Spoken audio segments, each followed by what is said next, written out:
I said, the concepts learned today is guaranteed to be on your AP test May 10th. Guaranteed. In fact, one of your free response questions is probably going to ask you to design an experiment.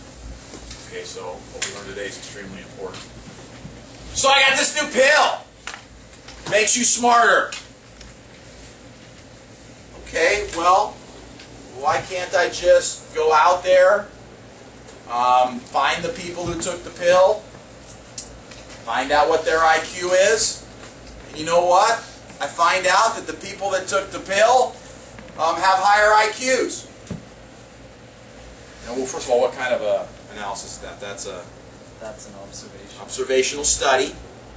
And do I know that the pill is the cause of that? No, because the people who took the pill could just be smarter already. Right. I mean, what he's giving me is a lurking variable. Hey, wait a minute. Those people wanted to be smarter. They were smarter already. That's why they took that pill. Okay? So if you can throw lurking variables at me, it's like, oh yeah, it might not be the pill. So how can we isolate the effects of the pill on smartness? We have to do an experiment. Okay? Now these are the big three that we have to have. We've talked about them before. We have to have randomization, replication, and control. We're going to explain them in more details. But the bottom line is, all three of these guys, get rid of those lurking variables. In little different ways, but if we do all these right, all those lurking variables you were talking to me about go away. Okay? Alright, I like to put randomization, replication, control because it kind of fits, but first I want to talk about control. In order to have a good experimental design that gets rid of all lurking variables, you have to have a comparison group. You have to have something to compare to. Let's say I got this new drill bit, and it's guaranteed, you say it's going to go through this metal faster. Okay, let's go get a bunch of the drill bits, let's count the amount of time it takes to get through there. But I'm going to have the old drill bit, I'm going to have to do it with the old drill bit to see if there really is a difference or not. I have to have a comparison group. Otherwise, how do I know it's better? So when you put together an experimental design, you always have to have something to compare it to. Why can't I do this? Why can't I just say, okay, you know what? I got you 10 that I got from your sample. I'm just going to give you 10 the pill. And then take a look at your IQ after. What's the matter with that? Why can't I just give everybody the pill? Anybody? Yeah. You don't have previous IQ to compare with. Exactly. Okay, well, it'd be nice if I had the previous IQ and then I gave somebody the pill, then maybe we got something to work with, because at least I have something to compare it to, right? But you told me I don't know what their IQ was before. I got no comparison. Did they do better or not? Okay, there's also something else that's a big issue here. So what we're going to have to do with those 10 people is we're going to have to put them into 2 groups. And in one of those groups, we're going to give them the medication. Now, what are we going to do with the other group? You're not going to do anything? We're actually going to do something with them, and there's a really important reason why. I know you guys took the notes on it. Yeah. Why? So they think they're getting it, and they're not. Why? So you're right. We're going to give them a fake pill. But why? Why would we go through that trouble? Because if you are entering into a study and then they never give you anything, you're already mentally depressed, so it could, like, psychological problems. Yeah. It's called the placebo effect. Yeah. Do you know what I mean? Yeah. What, can you explain? It's like if you tell someone, oh, I'm going to give this to you and your hair is going to grow more, and then you take it and you really believe it, and then to you it seems like your hair is growing more in reality. I disagree. Here's the thing I really need you to understand about the placebo effect. The placebo effect is real. On some people, their hair is really going to grow. Let me give you an example. There was it's a famous story, I think it was World War II. There was a group of soldiers and they took heavy casualties, heavily bombing. And the soldiers, the ones that made it, were just really beat up. You know, arms blown off, just cuts all over the place, broken bones. And the medics that worked with them ran out of morphine. Morphine's a drug that helps kill pain. So what they did is they went up to those people and said, hey, we're going to give you morphine and this is going to help with the pain. And on some of the people, not everybody, not even a large proportion, but on a low percentage of those people, their pain went away. Now you're not going to tell me they weren't really hurt, right? They were really hurt. And this placebo cured them. There have been people with cancer. Okay? And they are given a placebo that told them this will cure your cancer. The cancer gets cured. In your example, there would be people whose hair would grow longer. It would actually happen. The placebo effect is real. So in other words, if I gave all 10 of you a smart pill, some of you, maybe one, would get smarter. Casey, I'm going to give you a bunch of them. Would get smarter just because you thought you were going to from this pill. So why do I have the two groups? Well, if I just gave it to 10 of you, I would get results. There would be smarterness. Now, if I have two groups, one I'm giving the real pill to and one the placebo group, both groups will show some increase. But here's what I'm looking for. I'm looking for one of the groups to have a tremendous increase and the other group to be far away. And when we have a situation like that, we have fancy statistical words where we say we have statistically significant evidence. That happened beyond the element of chance. Those are your key words here. And there's no way that happened, that I got a difference that much. I mean, if I gave sugar pills to both, I mean, I'd get, one would probably just be higher or whatever, just because. Beyond the element of chance. It's like if you flipped a coin 100 times and you got 99 heads.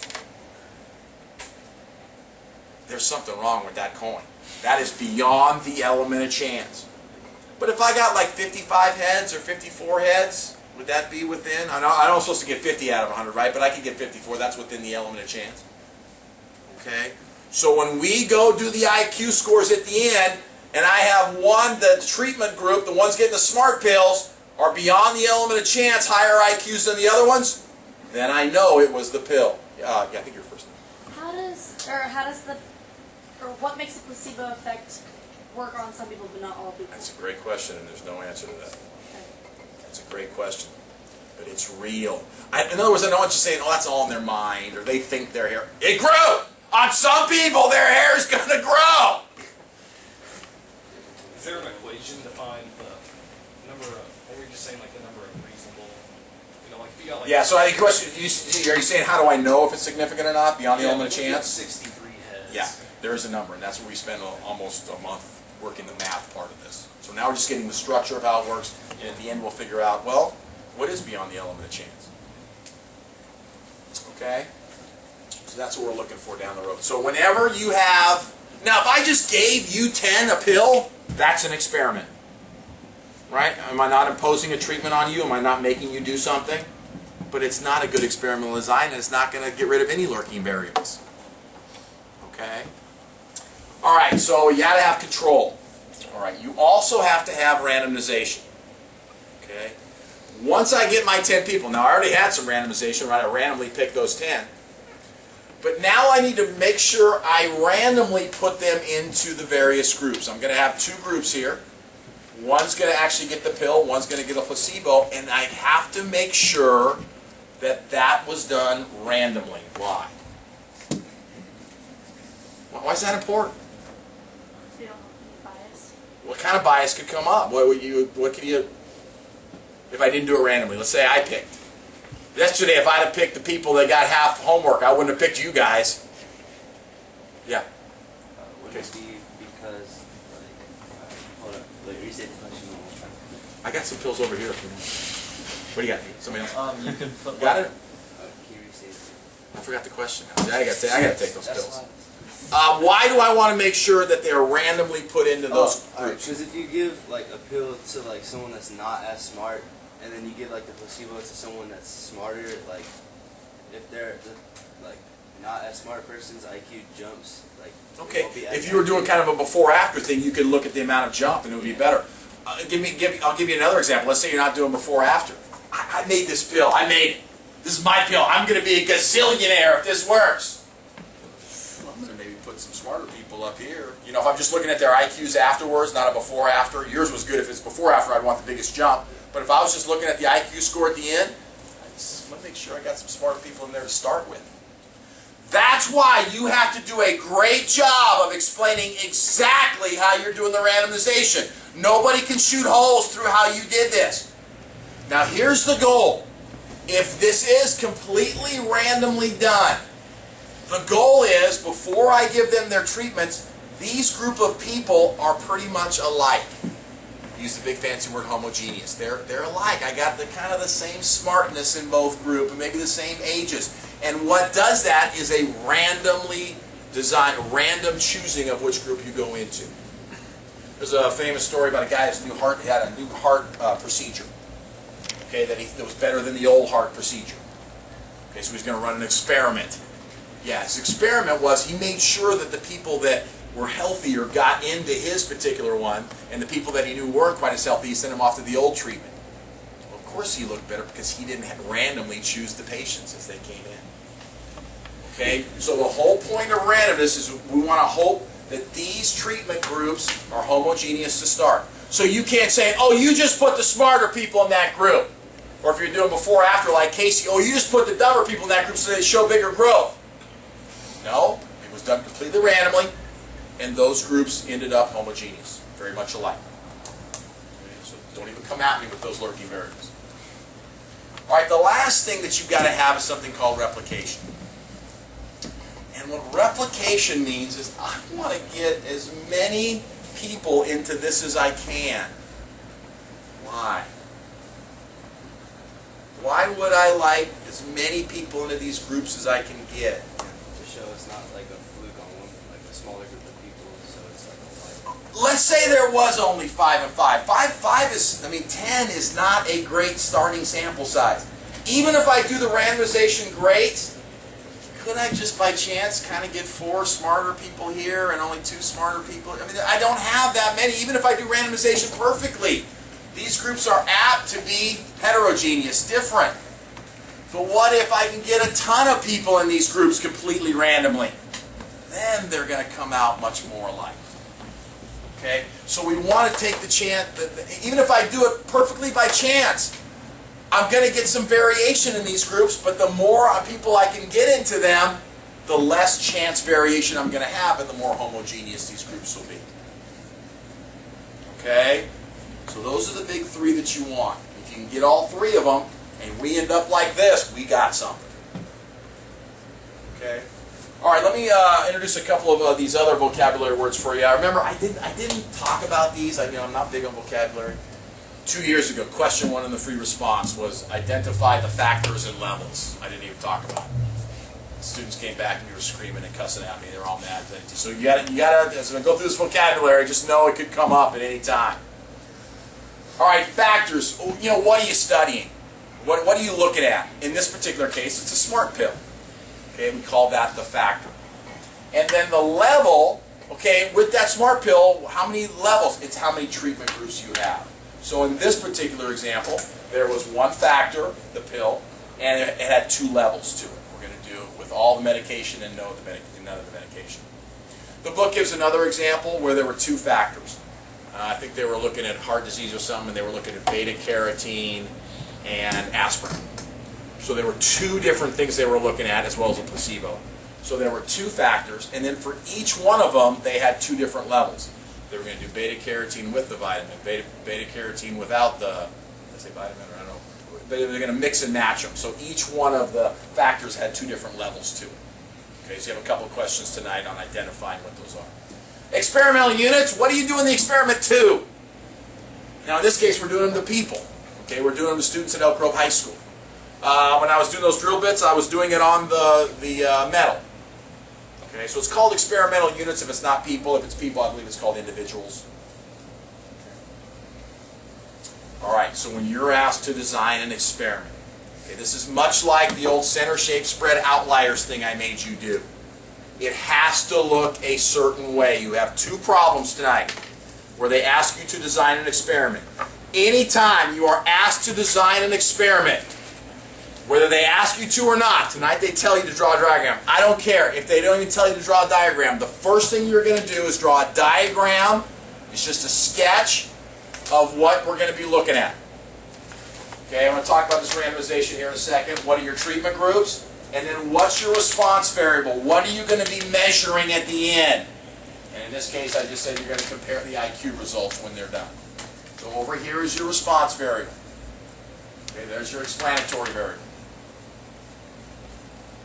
After you draw your diagram, and it can get a lot more involved than this, then you're going to write the word, remember center, shape, spread, outliers. You have to write the word center, underline it, talk about it. You're going to do the same thing here. You're going to write the word randomization, and then that stuff you just did for your warm-up, the looking at digits, blah, that all goes right here. Why? So nobody can shoot holes through you later saying you cheated and put these people in that particular group so that you would prove something. You have to be, they have to be able to read that and say, yeah, you know what, if they followed this, they did it the right way. Then you're going to talk about replication, which we'll talk about in a second, and then you're going to talk about control. Talk about your different groups and different things you're going to do. Yeah? Okay, so for the randomization, how do you know? Well, because we've selected 10 out of 800 Okay, students. well let me explain this picture a little bit for you. In this particular problem, there's actually going to be two different levels of randomization. First level of randomization is we got the 10 people that were going to be in our experiment. So what you did for the warm-up is this. So you'd say RA1, and what you have written there, I'm going to assign a digit 0001 to 1803 to all the students at Elk Grove High School, 4 digits at a time, but that's all here. But then we have a second level of randomization. This is the randomization I'm talking about here. I have to make sure they randomly get into these two groups.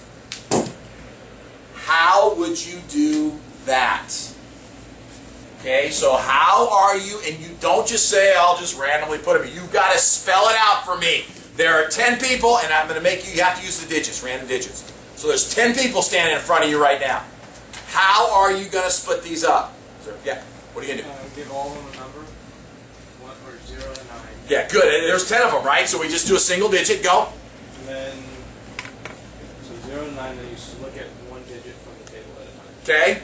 And you, There's more. I mean, it's got to be a specific way. So I'm going to look at one digit at a time. This is yesterday, yeah. And then you could put... Look at one digit at a time. Put one digit at a time. Ignoring repeats. Good, okay, ignoring repeats, and then? And then you could do, like, the first number you put in the smart pills, and then you could, the next number you put in the placebo. Perfect, okay, and keep going. In that situation, we're going to get 5 and 5. Another, what the last two classes said, I'm going to look at one digit at a time, ignoring repeats. The first 5 I get will go into the smart pill, and the remaining will go in the other. Perfectly fine. But you've got to spell that out. Okay? All right, so that's what goes on in the replication part. How are you going to... Now, quite often, in most of the problems that you do, you're not going to have to worry about this. They're going to say, we're going to give you 50 volunteers. Now design your experiment. So you've already got them here. Now you've just got to get them into the groups. But talk to me about volunteer response bias here. Are you worried in an experimental design about voluntary response bias? Yeah, if you pick people that want to see whether they'll get smarter or not in IQ, that could greatly affect that. I agree. However, you said, hey, people are volunteering to be a part of this. It'd be like people with leukemia or cancer volunteering to be a part of it. However, why is that probably going to be fine? Yeah. It's not opinion-based, like... It's not opinion-based, but even more than that. That's what your experiment is on? That's why you have the 3 steps to eliminate working variables and you will. Okay, and specifically which one? All 3 are important here, but which one's? Randomization. Smart people want to be smart students. Control. Control. Right here, all these people want to be involved in it. These people think they're getting the pill. These people think they're getting the pill. Placebo effect is going to go up for both of them. But I don't care about whether they wanted to be in it or not, because we're going to see a significant result if this pill really works. So we eliminate that whole voluntary response thing by giving them the both. If I didn't have the comparison group and everybody wanted to get smart, here's your 10 pills to get smart, maybe a lot of you would get smart because of the placebo effect. Okay, so this is how we don't worry about that so much. Don't worry about voluntary response so much. But that's what you're going to be talking about. Replication. Now remember, replication is I want to get as many people in as possible. I think I would mention that 10 is a little scary. But what we would talk about in here is that you would make sure that each group would get 5. Let's talk about another type of randomization that you could do. Person comes to me, I flip a coin. Heads you go here, tails you go here.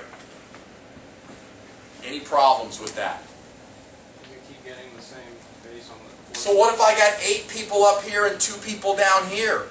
Could those 2 people more likely be the, maybe they're really smart or really not smart? I really run into problems here. So in here you would mention that 10 is a total that is probably not good in terms of replication, but you would make sure you got 5 in each group to avoid chance variation. Now, what if I started with 1,000? I like to flip the coin. Because when we say, hey, 5 go here and then you other 5 have to go here, you're kind of taking away randomization a little bit. But if I just flipped a coin and I got like 520 but 480 here, that's okay. And I had it was complete randomization. So don't feel you have to have the same. So the question is, like, how many do you need? So if I started with 10 or 20 or 30 or 40 or 50, I'd probably make sure I got an equal number. But if I was in the hundreds, I would make it a completely randomized design where it doesn't have to be the same amount. Okay? In each one. Sometimes there could be like 6 groups here. A good one is roll a die. Whatever number comes up, that's where you go. Okay, so there's all kinds of different random mechanisms that you can use. All right, fine. The last one is control. It's in here you're going to talk about your comparison groups. We're going to talk a lot more about this tomorrow. But one thing that I would say is you would definitely have another group. It's a placebo group. I would make sure that that group got a pill. I would make sure that pill looked exactly like the real pill.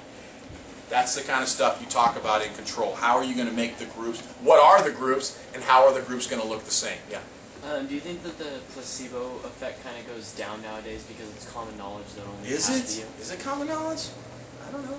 People know that? and People don't even know when they're like get into like a leukemia study or whatever. They think they're all getting the drug. They don't even know the placebo's around. So I don't know. Yeah. And then also, can the placebo effect be the opposite? Like, can someone who's getting the smart pill think for some reason maybe they give him like a different colored pill just to mess with him, and then he thinks that he's not getting it? So the placebo effect... I guess. I mean, whatever you think is happening could lead you. Absolutely. Whatever you think is happening to you can make your hair grow. Can. Okay. Any other questions? Okay. Okay. So tonight.